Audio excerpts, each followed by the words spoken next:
สวัสดีครับพี่น้องไทยเบิร์ดสุขคนเนาะซึ่งว่ามื้อนี้บ่ยอดก็มีเรื่องจากมาเล่าให้พี่ให้น้องได้รับชมรับฟังกันเป็นเรื่องราวประสบการณ์ของบ่ยอดเองพี่น้องที่ทำงานในประเทศไทยเนาะและทำงานในจังหวัดนนทบุรีก็ประมาณ10วันแล้วพี่น้องก็มื้อนี้เนาะก็เป็นมื้อสงกรานต์วันสุดท้ายเนาะสำหรับผู้ใดที่เข้ามาเบิ่งคลิปบ่ยอดหรือว่าผู้ใดที่กำลังเล่นน้ำเนาะก็ขอให้เล่นอย่างพอดีเนาะเบิ่งสุขภาพรักษาเนื้อรักษาตัวเพื่อจะบ่เจ็บบ่ไข้เนาะพี่น้องเนาะสำหรับคลิปนี้เนาะบ่ยอดก็ได้ไปเห็นพี่น้องโรงเรียนว่าซั่นจะเป็นโรงเรียนอนุบาลเนาะของทางฝั่งประเทศไทยสูงถึง5ชั้นพี่น้องบู๊ดนี่ตัวบ่ยอดได้ไปเห็นเนาะครั้งแรกเนาะในชีวิตที่ได้เห็นโรงเรียนชั้นอนุบาลใหญ่ขนาดนี้พี่น้องคือบ่ยอดเนาะเรียนลูกบ่ยอดเรียนอยู่ต่างจังหวัดก็เป็นโรงเรียนอยู่ต่างจังหวัดพี่น้องก็สั้นเดียวเนาะเป็นโรงเรียนธรรมดาแต่ว่าพอเฮาเข้ามาในเมืองหรือว่าบ่ยอดอยู่ที่จังหวัดนนทบุรีเนาะก็บ่แม่นตัวเมืองหลวงซ้ำแต่ว่าก็เป็นอีกเมืองหนึ่งนั่นแหละก็ถามว่าเจริญบ่ก็เจริญเนาะแต่ว่าบ่ยอดตกใจคือสั้นอนุบาลนะพี่น้องแบบว่าบ่ยอดทีแรกบ่ยอดคิดว่ามหาลัยเนาะบ่ยอดก็เลยถามเพื่อนแล้วก็ถามน้องเนาะทางบ่หลัง Channel ว่าบ่หลังนี่โรงเรียนหยังอันนี้โรงเรียนอนุบาลเนาะพอบ่หลังได้เว้ากับบ่ยอดก็ตกใจพี่น้องเป็นแค่โรงเรียนชั้นอนุบาลเนาะแต่ว่ามีความสูงมากถึง5ชั้นเนาะพี่น้องเนาะเพราะบ่ยอดแนมขึ้นไปโรงเรียนนี่คือโรงเรียนในประเทศไทยคือเอาจนแบบว่าบ่ยอดนะคนบ้านนอกก็ตกใจไปตามๆเนาะเพราะว่าคือบ่ยอดได้เห็นท่าโรงเรียนใหญ่แบบนี้นะคือบ้านบ่ยอดก็เป็นโรงเรียนระดับมหาลัยเนาะระดับวิชาชีพที่หลังจากคนที่จบม .7 แล้วได้ไปเรียนนะพี่น้องบ่ยอดก็เคยเห็นแต่แบบนี้เนาะแต่พอมาเบิ่งทางฝั่งประเทศไทยว้าวพี่น้องบ่ยอดจนตกใจเนาะถือว่าการเรียนการสอนก็แบบว่าทันสมัยมากเนาะทันสมัยมากซึ่งว่าบ่ยอดก็ได้เห็นว่าซั่นซะได้เห็นก็เลยแบบว่าโอ้มันก็เป็นอีกอย่างหนึ่งที่แบบว่าหนุ่มลาวคนบ้านนอกคือบ่ยอดเนาะพอได้มาเห็นสิ่งที่เฮาบ่เคยเห็นมันก็ตกใจเนาะบ่ยอดเองก็เว้าได้เต็มปากเลยว่าบ่ยอดมาเห็นในประเทศไทยครั้งแรกเป็นโรงเรียนชั้นอนุบาลที่มีความสูงมากถึง5ชั้นเนาะปกติคือโรงเรียนอนุบาลบ่ยอดก็เคยเห็นเนาะบ้านบ่ยอดหรือว่าเห็นในทางฝั่งประเทศไทยเพราะว่าบ่ยอดก็ทำงานอยู่บ้านนอกเนาะทางฝั่งประเทศไทยก็ธรรมดาพี่น้องก็งามอยู่แต่ว่าก็เป็นชั้นเดียว2ชั้นเนาะธรรมดาแต่พอมาคือบ่แม่นโรงเรียนที่ใหญ่ที่สุดในจังหวัด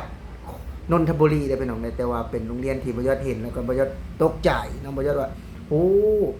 มีความสูงมากพี่น้องเนาะมีความสูงมากก็เป็นอีกหนึ่งอย่างที่แบบว่าได้เห็นเนาะก็เลยอดมานำเสนอหรืออดมารีวิวบ่ได้เนาะเพราะว่าคือบ่ยอดคือเว้าแหละเนาะถ้าหากว่าเป็นโรงเรียนแบบนี้เนาะส่วนมากก็จะเป็นเขาห้องบ่ได้พี่น้องเป็นมหาลัยหรือว่าเป็น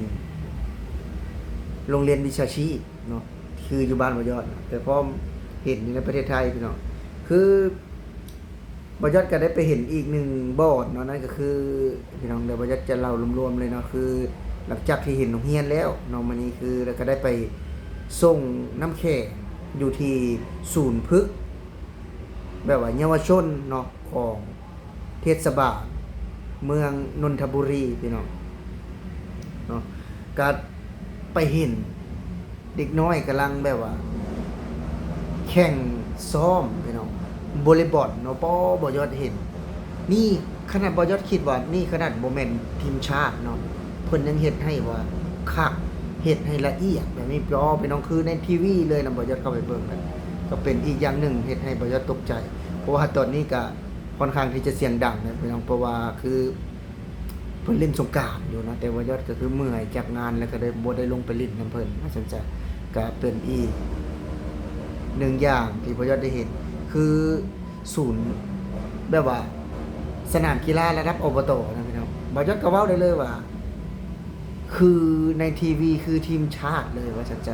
คือทีมชาติเลยที่บ่ยอดได้เห็นเพราะว่าคือ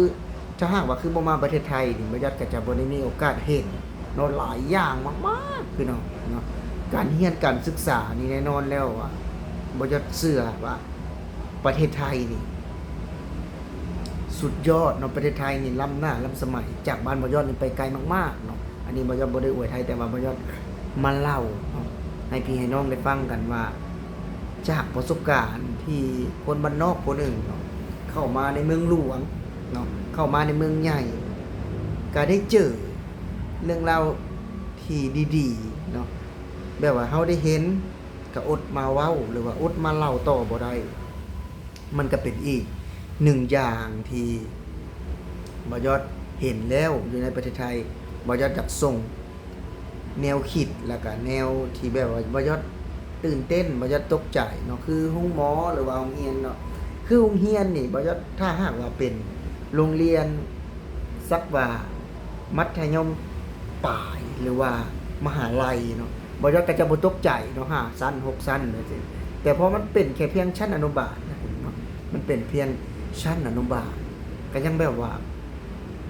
ใส่ใจในขนาดนี้เนาะเพิ่นนะใครใส่ใจกันตั้งแต่ขั้นพื้นฐานเลยเนาะเด็กน้อยมันจะฉลาดเด็กน้อยมันจะมีความรู้เนาะพี่น้องเนาะคือแต่ละมื้อก็จะมีนมกินเนาะอาหารเที่ยงเวลารับเวลานอนคือครูไทยน่ะเพิ่นเอาใจใส่มากๆนะพี่น้องบ่ยอดก็เว้าได้เต็มปากเลยว่าเพิ่นได้เอาใจใส่มากๆเลยเนาะถือว่าก็เป็นอีกหนึ่งอย่างเนาะเป็นอีกหนึ่งประสบการณ์ที่บ่ยอดได้มาประเทศไทยแล้วได้เห็น จากการที่บ่ยัดเล่าไปเนาะถามว่าโอ้ยคนลาวพอใจบ่ยัดบ่ฮู้ว่าผู้ใดพอใจแต่ว่าบ่ยอดจากเล่าในความบ้านนอกของบ่ยอดที่แบบว่าได้มาเห็นเนาะได้มาพบกับความตื่นเต้นความที่คนคนหนึ่งเนาะเห็นอย่างหนึ่งแล้วประทับใจเนาะคงจะบ่แม่นเรื่องแปลกแต่ถ้าหากว่าทุกคน